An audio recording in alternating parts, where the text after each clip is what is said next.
বিশ্বনবী মুহাম্মদ রাসূলুল্লাহ সাল্লাল্লাহু আলাইহি সাল্লাম সাহাবায়ে কিরামদের বললেন, ও সাহাবায়ে কিরামগণ, তোমাদেরকে যাইতে হবে আজকের যুদ্ধের ময়দানে।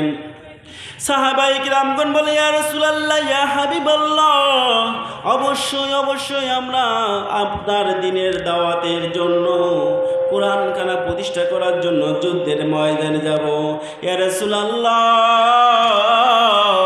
আমরা তো একটাই কথাই বলবো, সামি'না ওয়া আতানা, হে আল্লাহর রাসূল, আমরা শুনলাম আর সঙ্গে সঙ্গে আমরা মেনে নিলাম। যদি বলেন সুবহানাল্লাহ।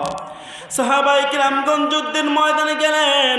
আল্লাহ রাব্বুল আলামিন এই সাহাবায়ে কিরামদেরকে ওই যুদ্ধে বিজয় দান করলেন। জোরে বলেন না সুবহানাল্লাহ। সাহাবায়ে কিরামগণ যখন বিশ্ব নবীকে সঙ্গে নিয়ে হালান সালান, ইয়া রাসূলুল্লাহ, ইয়া হাবিবাল্লাহ, এই মারহাবা দিতে দিয়ে যখন বিজয় বেশে বাড়ির দিকে আসতেছে, এমন সময় বিশ্ব নবী সাল্লাল্লাহু আলাইহি সাল্লাম এমন একটা স্থানে পৌঁছায় গেলেন। আল্লাহ রাসূল সেই স্থানের পরিচয় জানতেন না।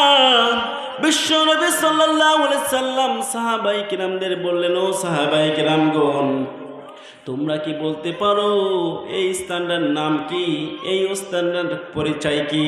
সাহাবায়ে কিরামদের মধ্যে একজন সাহাবী বলল, ইয়া রাসূলুল্লাহ, ইয়া হাবিবাল্লাহ, এই যে স্থানটা আমরা এখন অবস্থান করতেছি, এই স্থান হলো ওয়াদিয়ে মুআসসার। জোরে বলেন না সুবহানাল্লাহ। ইয়া রাসূলুল্লাহ, এই যে স্থানে আমরা বসবাস করতেছি, এটা হচ্ছে জিনদের শহর।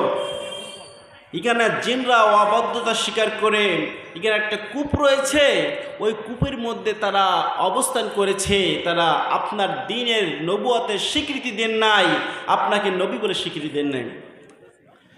বিশ্ব নবী সাল্লাল্লাহু আলাইহি সাল্লাম তখন সাহাবায়ে কিরামদের নির্দেশ দিলেন, ও সাহাবায়ে কিরামগণ, এইখানের এই জিনগুণ আমার নবুয়তের স্বীকৃতি দেয় নাই, সুতরাং তোমরা তাদের কাছে যাবেন, তোমরা এই কূপ থেকে পানি তুলে আনবে, আমরা সেই কূপের পানিগুলো খাবো। অন্যান্য সাহাবায়ে কিরামগণ একটু ভয় পেতে লাগলেন। বিশ্ব নবী সাল্লাল্লাহু আলাইহি সাল্লাম বললেন, আমি 11 জন সাহাবার নাম বললাম। কয়জন? 11 জন সাহাবার নাম বললাম। তোমরা যাও, গিয়ে এই কূপের মুখ থেকে রশি দিয়ে, বালতি দিয়ে পানি তুলে আনো, সেই পানিটা আমরা খাইব। জোরে বলেন না সুবহানাল্লাহ। এবার যখন এই 11 জন সাহাবী কূপের পানি তোলার জন্য জিন, ওয়াদিয়ে জিন, ওই কূপের পাশে গেলেন, তখন জিনরা কূপ থেকে এসে বিরাট ভয়ঙ্কর একটা আওয়াজ করলেন। আওয়াজ করে সমস্ত সাহাবায়ে কিরামদের ভয় ঢুকিয়ে দিলেন। সাহাবায়ে কিরামদের সামনে ওই কূপ থেকে জিনরা বের হয়ে এসে আগুন জ্বালাইতে লাগলেন। আগুন দিকে সমস্ত সাহাবায়ে কিরামগণ ভয় পেয়ে পিছুতে লাগলেন। কিন্তু আবুল আব্বাস রাদিয়াল্লাহু আনহু বললেন, না না রাসূলুল্লাহ পানি নিয়ে আসার জন্য আমাদের বলেছে, আমরা রাসূলের হুকুম অমান্য করতে পারি না। যতই আমাদের উপরে বিপদ আসুক না কেন, আমাদের উপরে যতই জুলুম আসুক না কেন, আমরা একটা বিন্দু পরিমাণ এই রাসূলের কথা থেকে চুল পরিমাণ সরে আসতে পারি না। জোরে বলেন না সুবহানাল্লাহ। এক পর্যায়ে আবুল আস রাদিয়াল্লাহু আনহু পানি আনার জন্য যখন কূপের মুখে গেলেন, তখন কূপ থেকে একটা জিন এসে আল্লাহ রাসূলের প্রিয় সাহাবী আবুল আস রাদিয়াল্লাহু আনহুকে তখন শাহাদাত বরণ করাই দিলেন। একবার আগুন তোলে ওই সাহাবীকে হত্যা করে ফেললেন, মেরে ফেললেন। অন্যান্য সাহাবায়ে কিরামগণ ফিরে আসতেছেন। ইতিপূর্বে রূহুল কুদুস জিবরাইল আলাইহিস সালাম বিশ্ব নবীর কাছে এসে বলে, ইয়া রাসূলুল্লাহ, ইয়া হাবিবাল্লাহ, আপনার সেই সাহাবীদের মধ্যে আবুল আস রাদিয়াল্লাহু আনহুকে একটা জিন তাকে হত্যা করেছে, শাহাদাত বরণ করে দিয়েছি। ইয়া রাসূলুল্লাহ,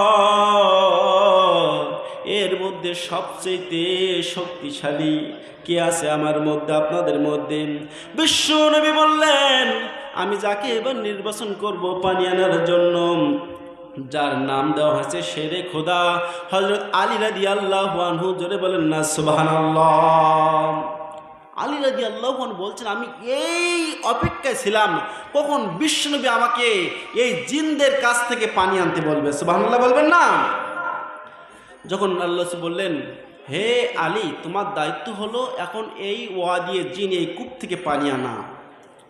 আলী রাদিয়াল্লাহু আনহু তার তরবারি জুলফিকার, এই জুলফিকার তরবারি নিয়ে ওখানে গেলেন।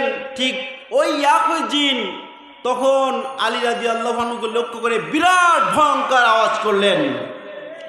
আওয়াজ করেন আলী রাদিয়াল্লাহু আনহুকে ভয় দেখালেন, বললেন, হে আলী, তুমি ভয় পাও নাই? তখন আলী রাদিয়াল্লাহু আনহু বললেন, নারায়ে তাকবীর, আল্লাহু আকবার, নারায়ে তাকবীর, আল্লাহু আকবার। তাফসীর কুরআন মাহফিল, তাফসীর কুরআন মাহফিল, সবরক সবরক, তাফসীর কুরআন মাহফিল, তাফসীর কুরআন মাহফিল, সবরক সবরক। ইতোবাটার আগমন, শুভেচ্ছায় স্বাগত। ইতোবাটার আগমন, শুভেচ্ছায় স্বাগত। তানজিদের আগমন, শুভেচ্ছায় স্বাগত। সতীদের আগমন, শুভেচ্ছায় স্বাগত। নারায়ে তাকবীর, আল্লাহু আকবার।